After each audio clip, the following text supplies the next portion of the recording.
नरीनाथ महाराज की खूपच सुरेख झालं. एक नरहरी सोनार म्हणून विठ्ठलांच्या पंढरपुरामध्ये होते.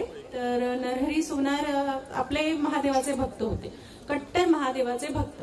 मी महादेवाला पाहिल म्हणजे महादेवालाच पाहिल, मी विठ्ठलाला बघणार नाही, असं त्यांचं होतं. म्हणजे विठ्ठल काय कुठलाच देव मी बघणार नाही. आता नरहरी सोनार तो गावातला एकमेव सोनार, आणि विठ्ठलाच्या कमरेसाठी सोन्याचा पट्टा हवा असतो. मग आता कोण नरहरीच ना, मग नरहरीकडे जातात आणि म्हणतात बघ आपल्या विठ्ठलाच्या मूर्तीसाठी सोन्याचा पट्टा बनवायचा आहे, कंबर पट्टा बनवायचा आहे, तर तुला यावं लागेल, मोजमाप घ्यावं लागेल. तो आपला महादेवाचा भक्त तो काय म्हणाला की नाही मी नाही येऊ शकत, मी तुम्हाला बरोबर बनवून देतो, तुम्ही घेऊन जा. लागणार म्हटल्यावर ते काय करतात, डोळ्यात पट्टी बांधतात. ठीक आहे मी जाणार, पण मी बघणार नाही, मी मोजमाप करणार, कंबर मोजणार आणि मी पट्टा बनवून देणार. ते म्हणाले ठीक आहे, जे काही आहे तुमचं ठरलेलं तुम्ही करा तसं. मग ते येतात, कमरेचं मोजमाप घेतात. जसं ते विठ्ठलाच्या कमरेभोवती आपले हात टाकतात, त्यांना काय जाणवतं की अरे ही तर माझ्या महादेवाची पिंड, हा तर मला महादेव जाणवतोय.